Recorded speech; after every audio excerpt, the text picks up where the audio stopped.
Welcome to Mayor Emanuel's second town hall. We're here live at George Westinghouse College Prep. I'm Jessica Campuzano, and I'm a sophomore at the Broadcasting Journalism Academy. Here today, I'm accompanied by Amanda Lopez Martinez, and she will be watching out for your questions online. Amanda? I'll be following the questions online, and don't forget that you can also send in your questions. You can also follow us at Chicago Mayors and use hashtag #AskChicago on Twitter. Thank you, Mayor, for joining us here today to join and discuss an important topic, education. I'm going to pass it on now to Pat McQuill on the Pat McQuill Show, WVON, and to get us started. Pat? All right, thanks, Jessica, and thank you to Amanda, and thanks to everyone out there who's watching this special broadcast at home and at different viewing locations that we have across the city of Chicago. You guys submitted more than 150 questions for us tonight. We took the best of the best, and you also provided us with 1,600 votes to help set the agenda for tonight's conversation. Special thanks to the City Colleges of Chicago, the Chancellor, Ms. Cheryl Hyman, and also the Chicago Public Schools, the CEO of Chicago Public Schools, John Claude Brizard.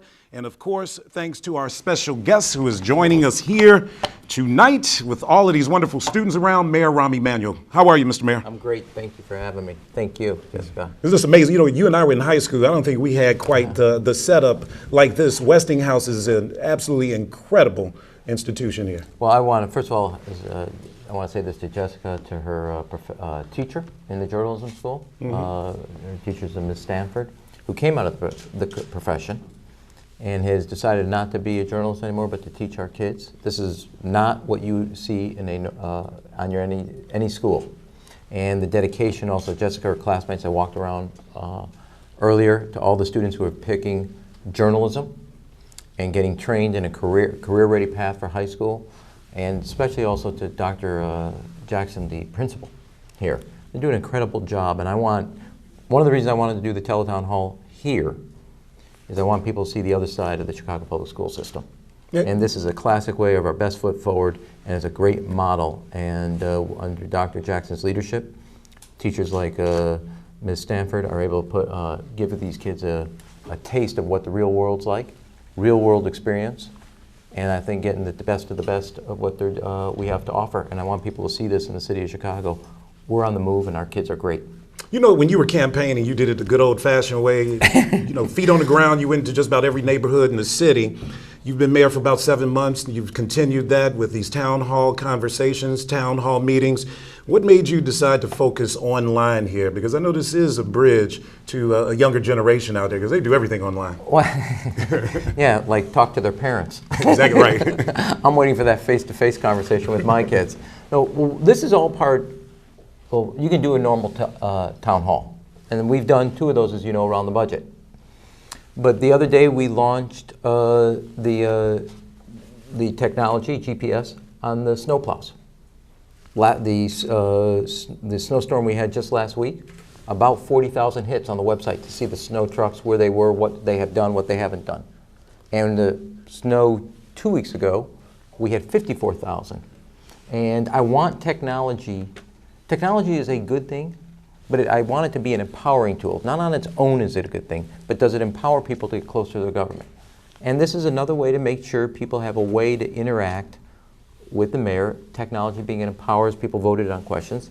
And lastly, to me, this is personally, whether we're doing the old-fashioned town hall, kind of Oprah style, to a teletown hall, to a Facebook town hall, it is easy to get isolated in the mayor's office. My job is to make sure I continue to hear the voices of the people, their optimism, what's troubling them. Do they have a solution to a problem that I can carry into the office and make happen? And so this is just another way of ensuring that I stay in touch. The public feels like they have a chance to have that conversation, and that technology becomes the tool, in this case, of empowering the public and reaching a different audience. Yeah. In the same way that on our GPS system for our snowplows, that was making sure that people can see what was happening in the streets, see what was happening on their neighborhood block, and make sure that they were not getting forgotten. Yeah, well, hopefully we won't need the snow plows too much more. I'm happy with the weather, the way it's been lately. I think tonight around. we can say it for sure. I'm not going past that. I know, right? We'll save. Today's hot topic in the newspapers, of course, were the extended day. Beginning in the fall, Chicago Public Schools are going to have the longer day. That was something that was hot on your agenda when you first took over. Chicago Public Schools had some of the shortest days in the nation. However, there are some parents who embrace the longer day, some who may feel like they do not need the longer day. They do very well with their kids, and they want to provide their kids with after-school activities, trips, things like that. Before you roll out your policy, would you be open to looking at those schools, the ones that do not need the after-school programs and the extended day, and the ones who definitely need it, and cater your policy around those needs? Well, first of all, I want everybody to understand, it is a full school day and a full school year. We have the shortest day, shortest year of any major city in the country. Wow. Getting us up, that's a Jessica, wow, okay? Getting us to 7.5 hours in the full year, adding the 2 weeks, would actually just get us to the average of where the rest of the country is. We're not leading, we're right at the average.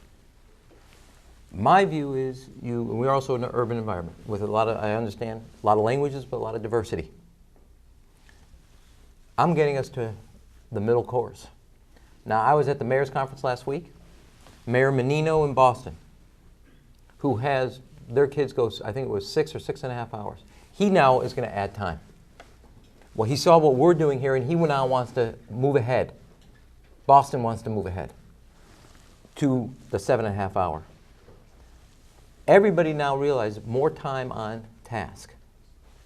What we laid out today was 120 minutes minimum on reading and writing. 80 minutes on math. An hour, 60 minutes on science. And 40 minutes on social studies. Then there's a 90-minute block for the schools to design how they want to use it. So there will be a lot of flexibility for the principals and the teachers and the parents.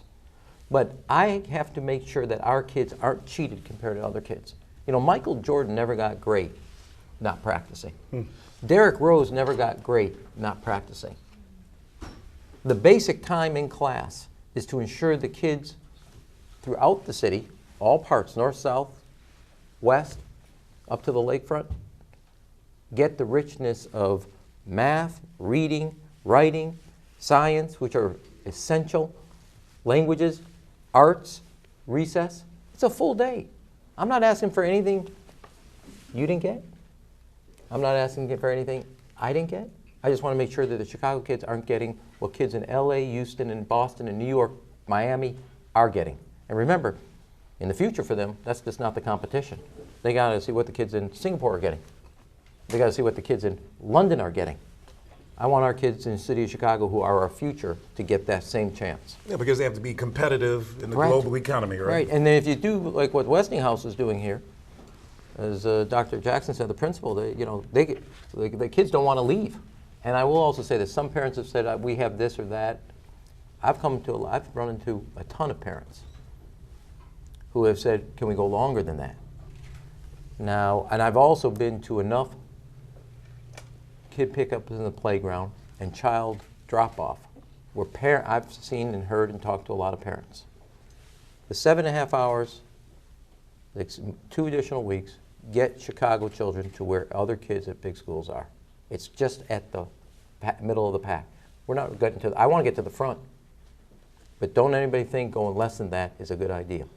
All right, well, today we have reached out to the many neighborhoods in Chicago and had you guys participate in the questions that Mayor Emanuel is going to answer this evening. So let's go out to Albany Park, where we have Scott answer a question for Mayor Emanuel. Hi, my name is Scott. I live in Albany Park, and I would like to know that if Mayor Emanuel would like to see a longer school day or school year, how he plans on negotiating with the teachers' unions to compensate them for that, or where the money would come from. Well, first of all, obviously, the contract discussions are going on now, and that's a good thing. Second of all, as you know, even last year, while we had tough budget times, about 2/3 of all teachers got a pay raise. Our teachers, I'm proud of, are some of the best paid in the country for a big urban environment. Best paid. And they deserve it. Our kids deserve that same sense of the best, which is a full day of education from great teachers who are motivated, committed, and principals who want to be held accountable. There's a contract negotiations, and there will be a negotiation between the Chicago Public School and the teachers union leadership. But I have one goal. That's a contract between them, but I will not allow another contract to occur that leaves our kids on the side of the road. Nobody can point to the shortest school day and the shortest school year in the country and say, wow, that's in the interest of this kids. Okay, now, so my view is the contract will have terms in it, and I got that. I have one judgment. Is that good for Jessica? Is that good for Jessica's classmates? That's the future. That contract has to tell me what is in there for children. I know what everybody got out of the last contract from the adults. I want to know what the kids are going to get. You know, we will analyze principals, teachers, school administrators, you, Jean-Claude Brizard, and everybody else. But one thing that you and I have talked about before is that parents have to be involved in the education of their children. Parents have to take the baton from the teachers and continue educating the kids at home so that when those kids come back to school in the morning, they are not missing a beat. That's part of the longer school day, the longer school year.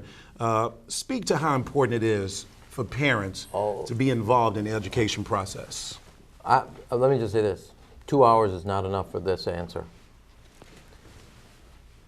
You have a principal like Dr. Jackson, teacher like Ms. Stanford, and an involved parent like I've seen. I just met Jessica's mother. I don't have to meet anybody else. That is the recipe for success. And too many parents are walking away from their responsibility.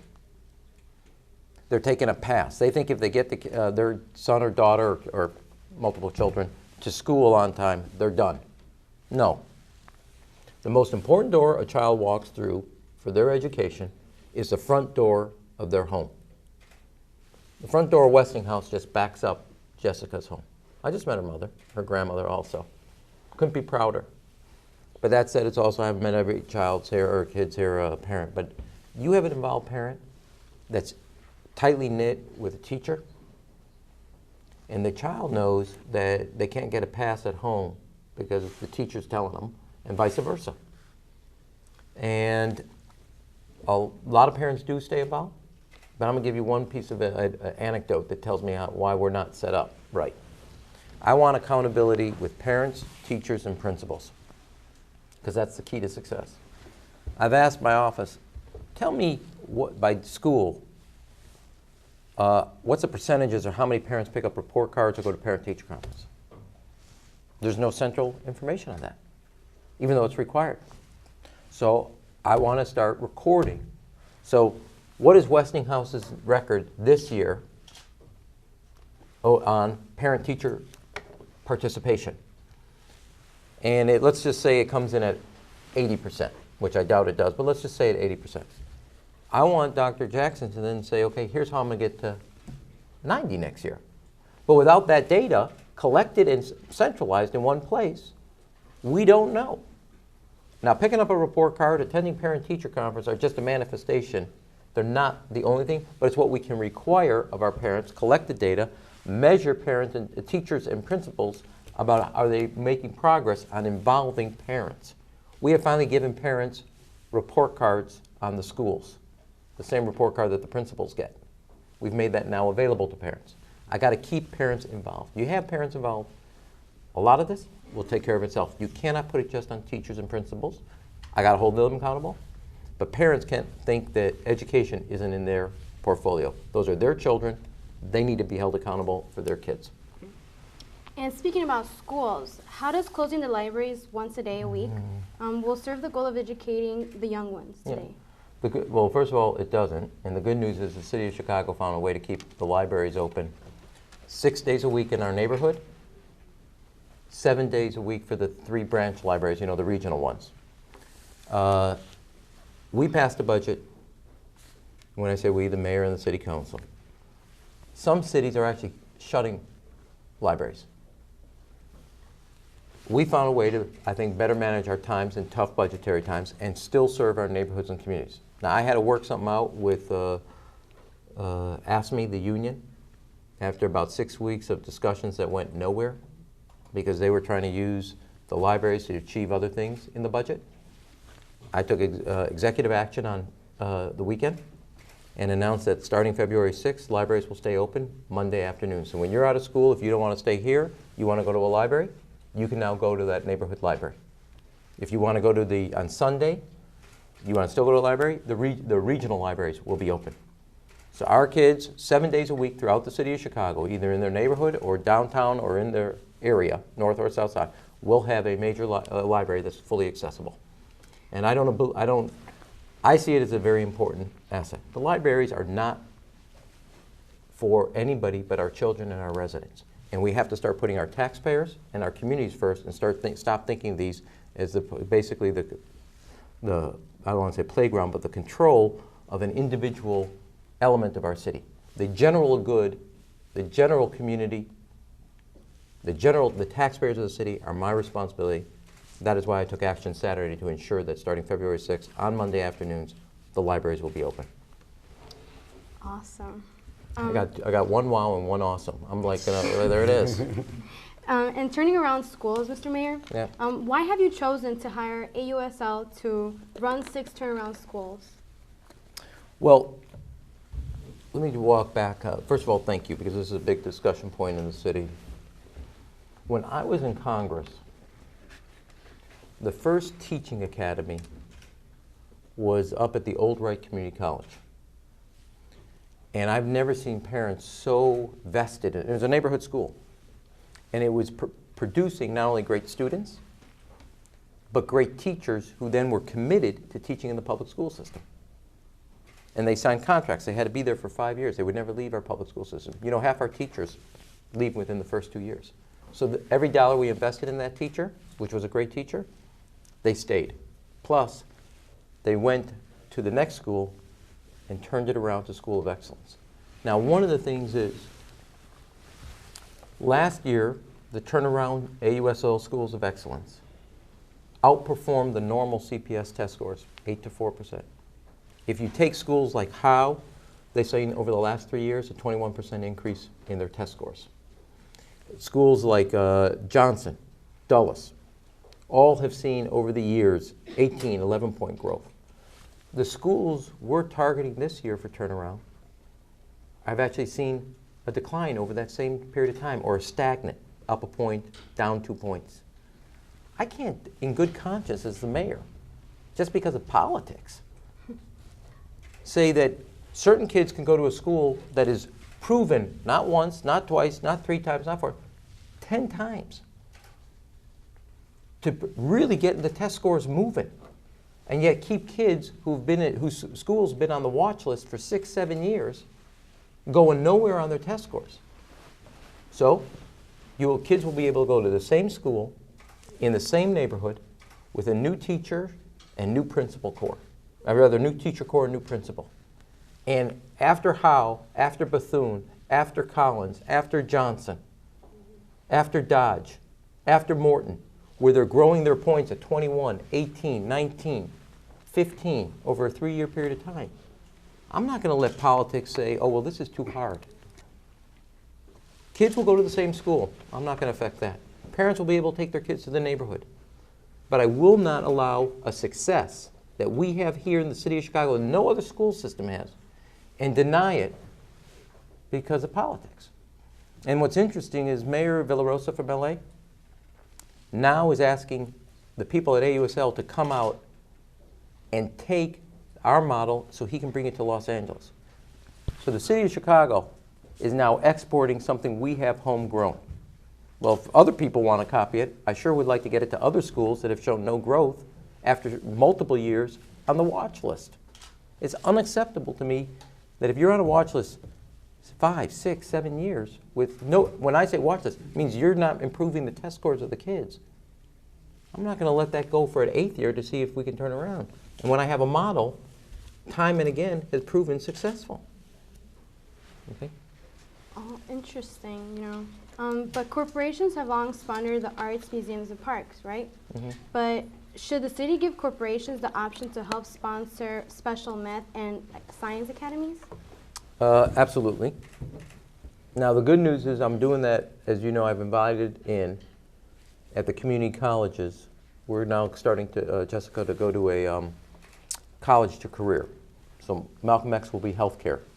Northwestern Hospital, Rush Hospital, Walgreens, Allscripts, Abbott are going to do the teacher training and the curriculum development.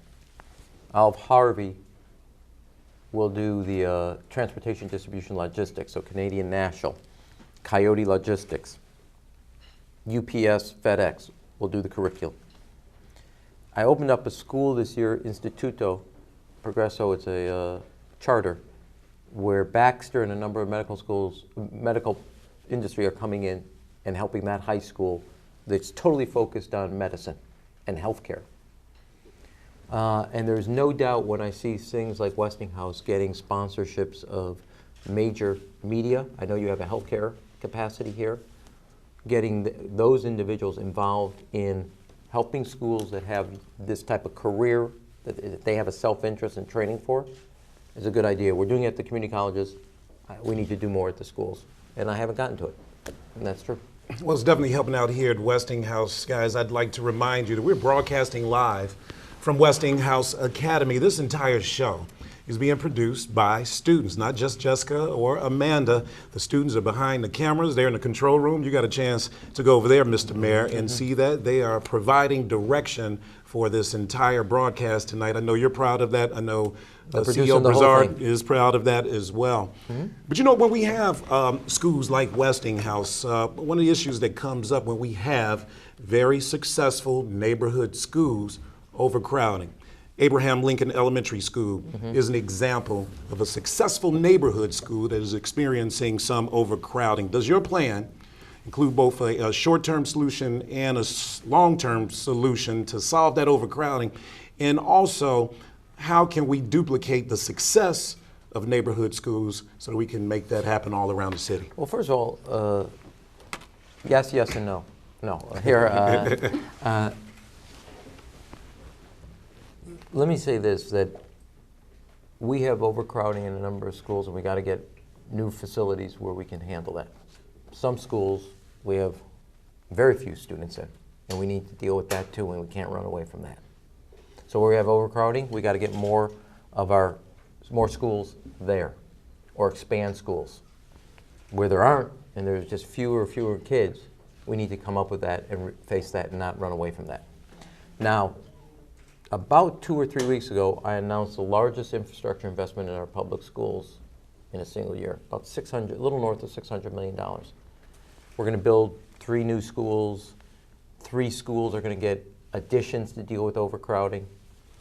About 11 schools are going to get major boiler work, windows, blasting of the old bricks, and basically cleaning them all up, painting the whole thing, windows.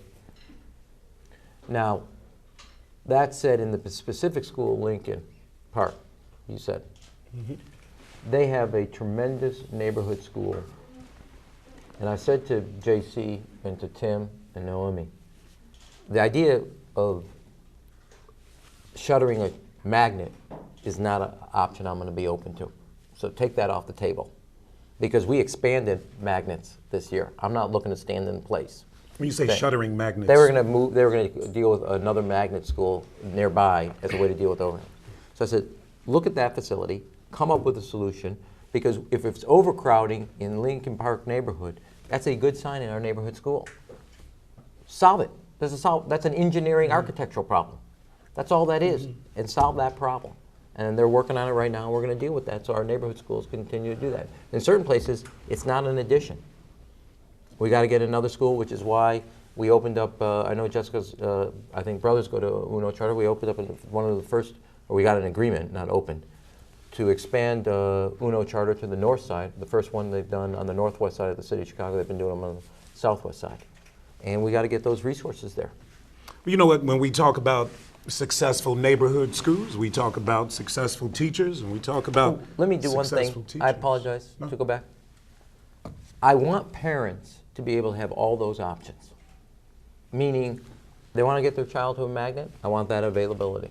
They want to send their child to a charter, I want that availability. They wanted to send their kids to their neighborhood school that is showing the type of test scores that Howe, Bethune, Collins, and Johnson are showing, I want that possibility. It is not one size in that sense, but I want the portfolio capacity in the city that we have a diversity of choices for parents to pick from.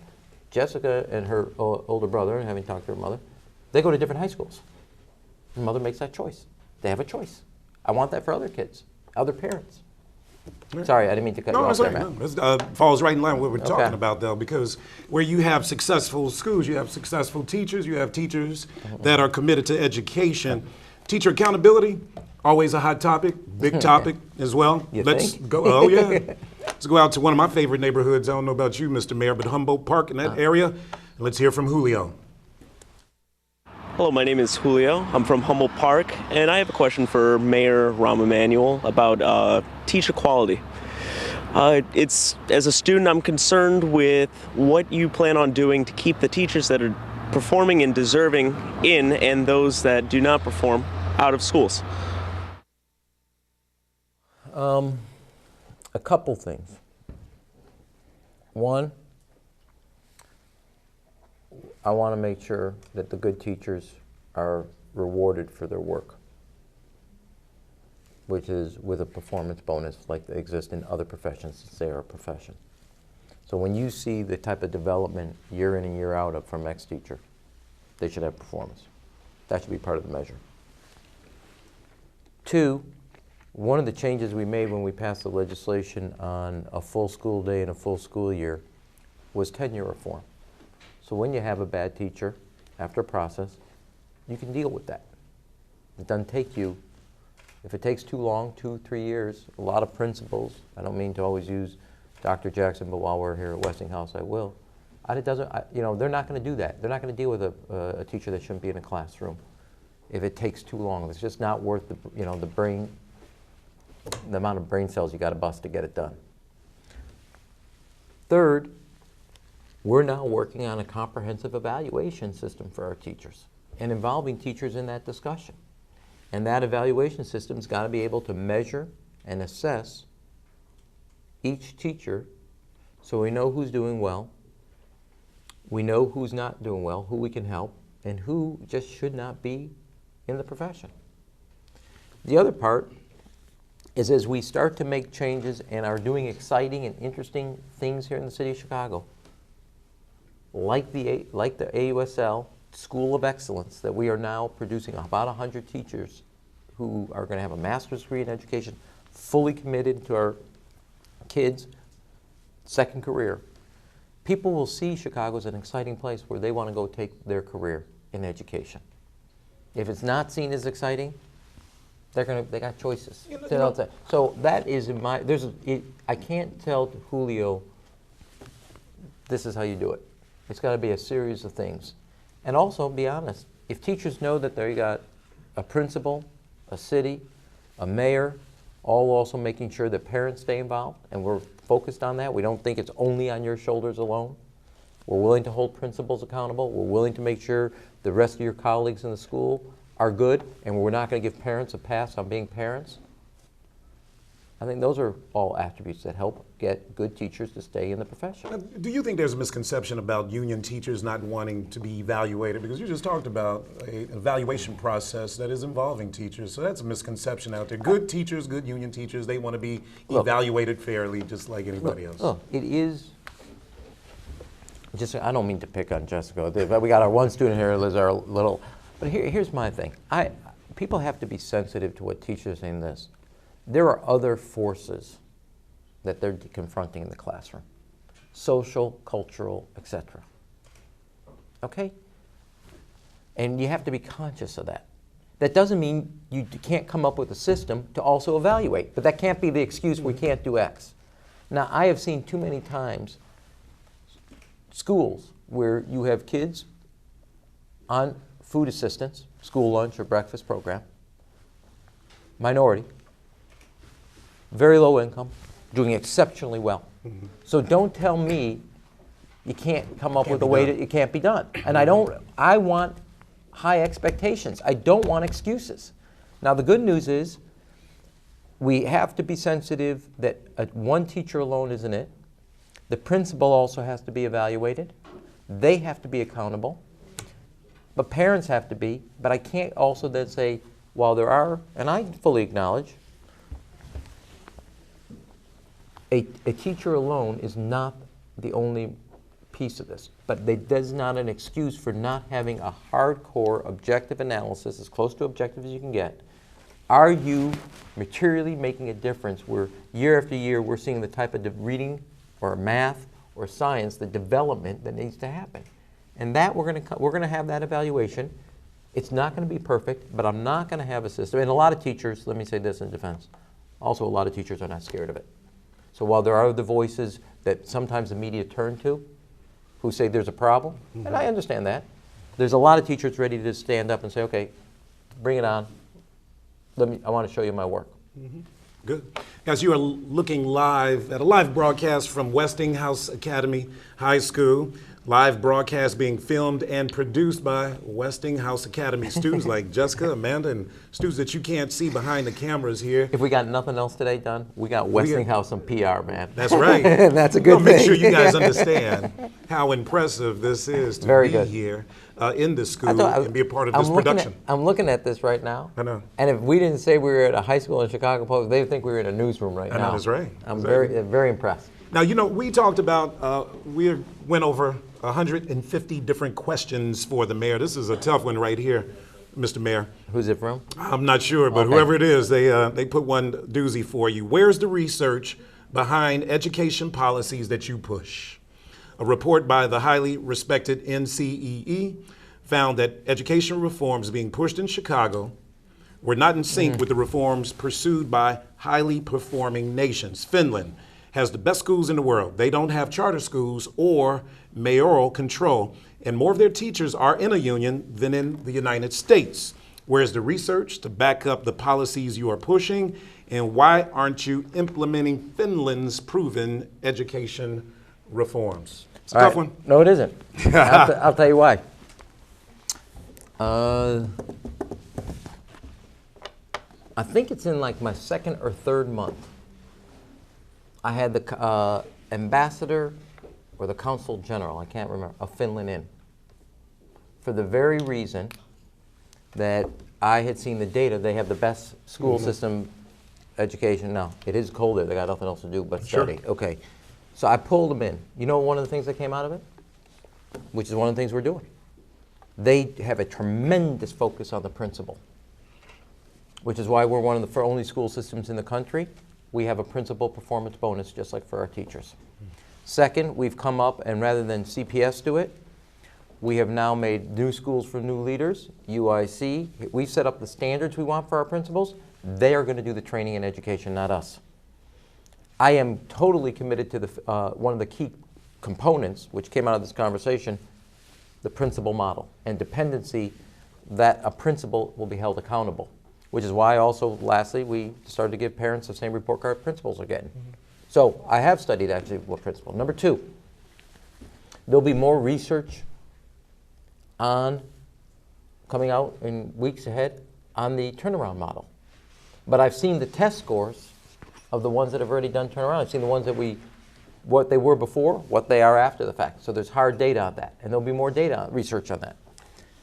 Third, even like on the time we put out today on the full school day, the 120 minutes on reading and writing, English class, the time on math, the time on science, the time on social studies, which all come up to about 6.5 hours in the classroom education. CPS didn't kind of just do a raffle. They actually consulted the national organization on time and learning, on what is the right amount of time in this subject in an urban environment. So I am, if anything, very data-driven. It is studies. There's a load to that question that somehow, yes, Finland has great things. Finland doesn't have everything we have. If anything, I have to be sensitive to our demographics are different than Finland. Sure. So saying, well, Finland does this and they have that, you know, if you want to use that, then okay, let's not use other excuses when other people bring up the facts. We have a very diverse city. We have a lot of different language. Finland doesn't have that. Finland, we are more, they're more homogeneous than we are in the sense that they have a single ethnic group. So we have a diversity.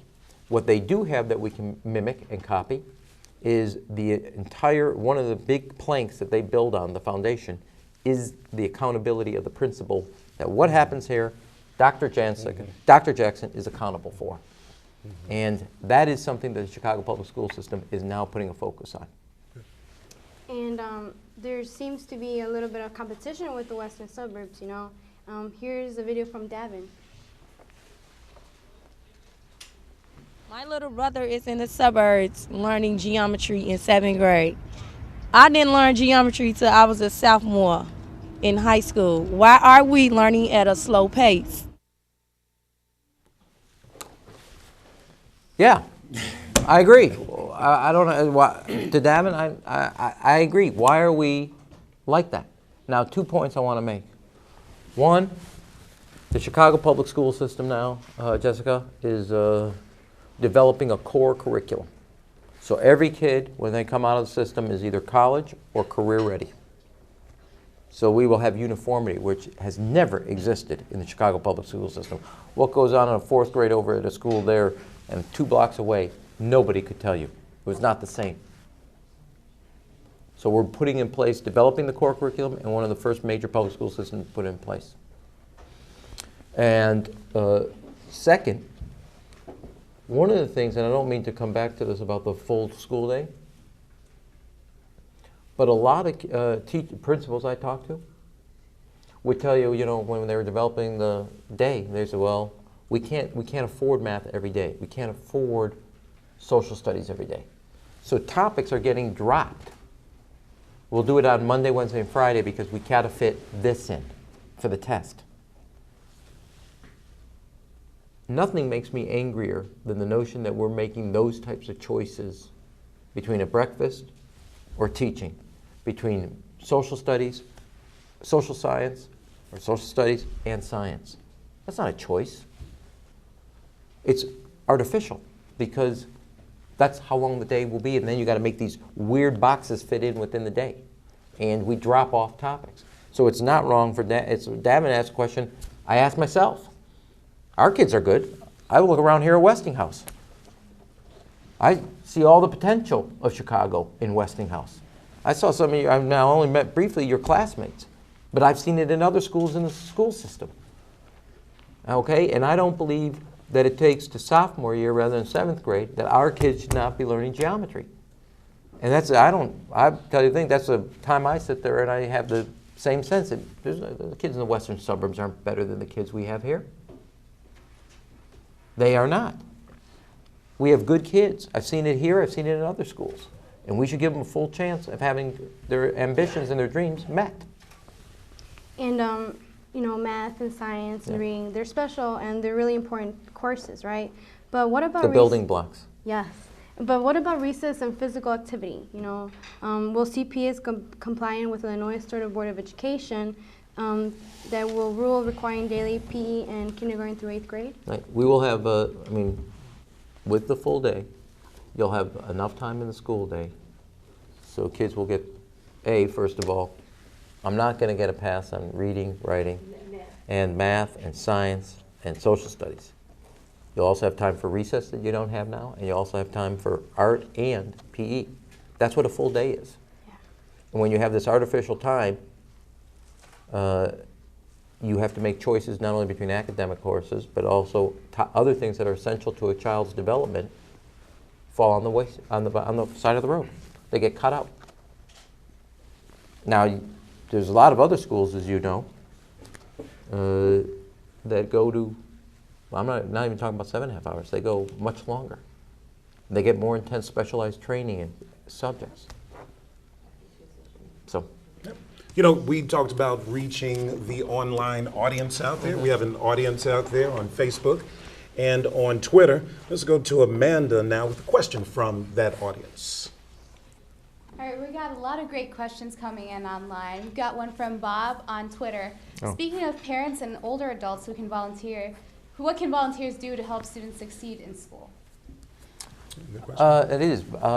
Bob, one thing, I don't have an answer specifically because I got to talk to the folks at CPS, but it is an answer. I can talk about what we can be doing at our libraries.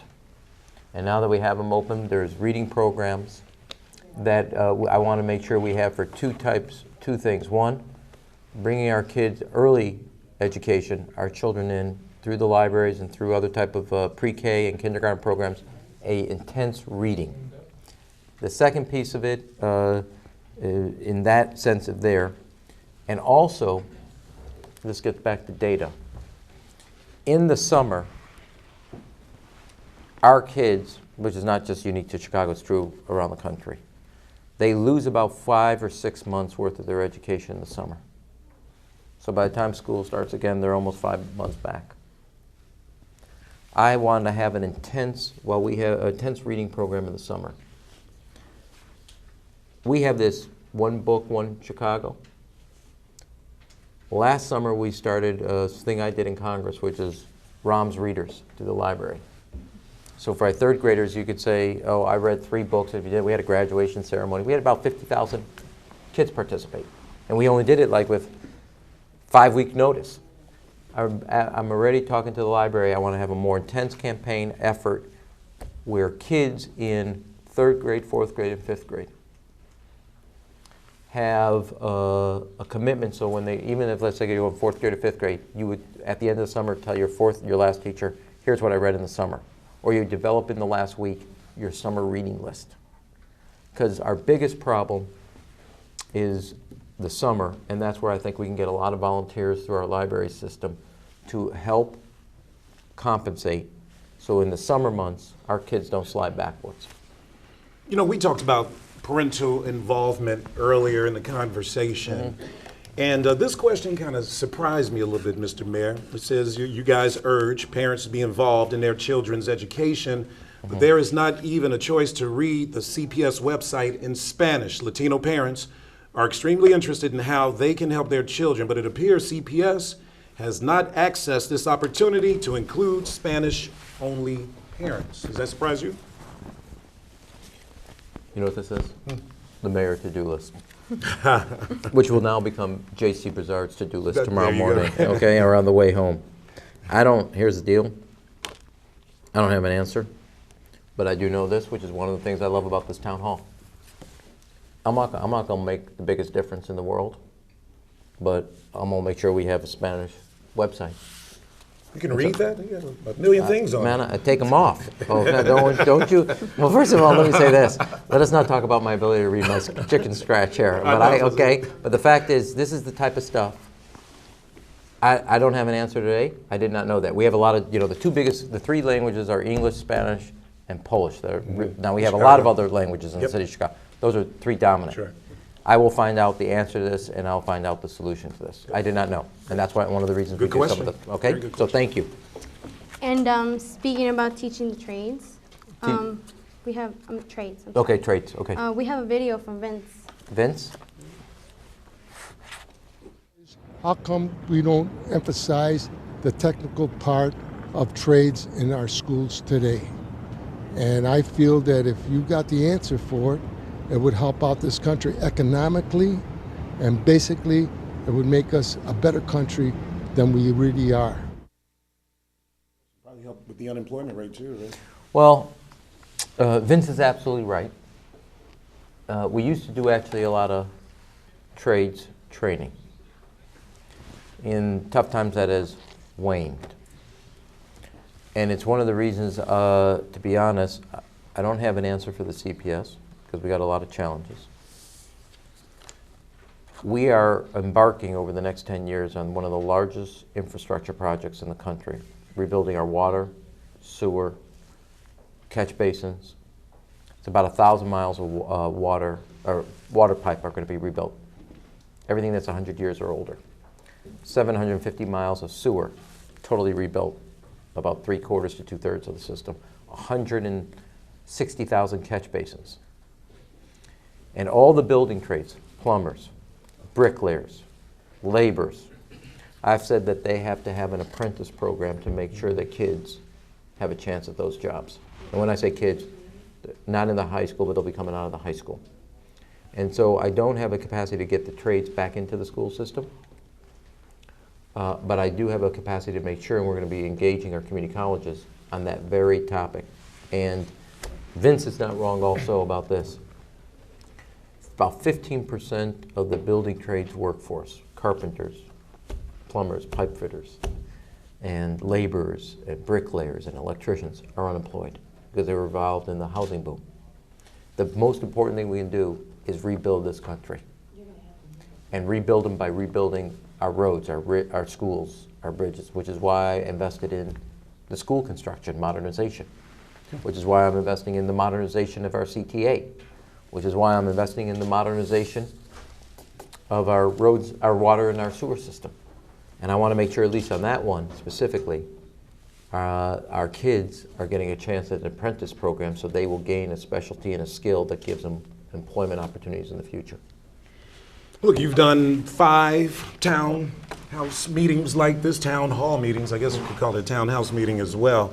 And I see you like to do this. You like to interact with the online audience. You like to see the students and go into the different neighborhoods. What can we expect? More forums like this? Would you like to do this again? Yes. In fact, I told the staff before when we kind of did it towards the end of the year, I said, you know, I wanted to do more of the Facebook town halls. That's why we're doing the first one within 3 weeks coming back.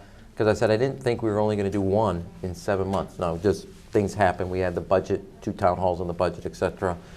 So I do like this. I hope I gave people a sense of what we're doing, what things we have to work on. Thought about this. We have a website we have to improve at CPS.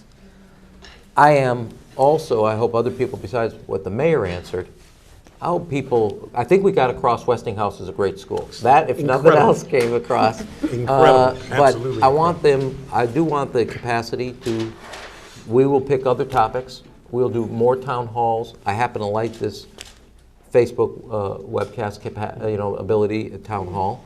And I want to engage, obviously, not only people in the media, but our students.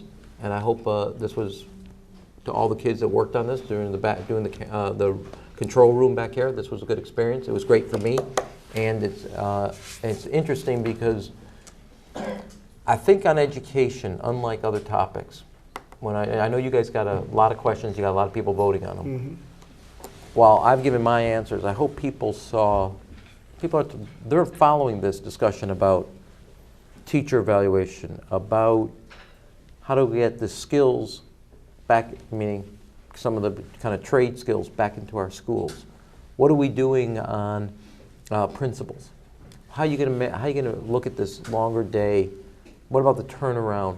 And why are you so committed to AUSL? So what I'm also happy about is I think the quality of the questions show that we have a very engaged public. And if you're mayor, you got to engage public. We're doing well. All right, doing a great job, ladies and gentlemen. Mayor Rahm Emanuel. Thanks. All right.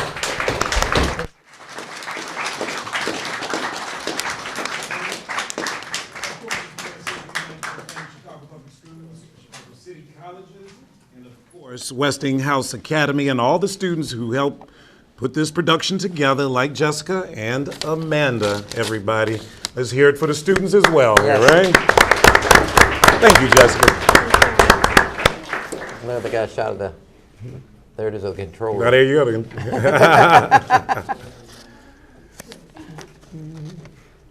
I tell you this, I want other people to come to Westinghouse to see what they got here. Absolutely, for sure. Well, I actually want to thank to everyone who watched and submitted questions, and I also want to say and give out a final shout out to all those Chicagoans at viewing locations across the city. Thank you. All right. Great job, Jess.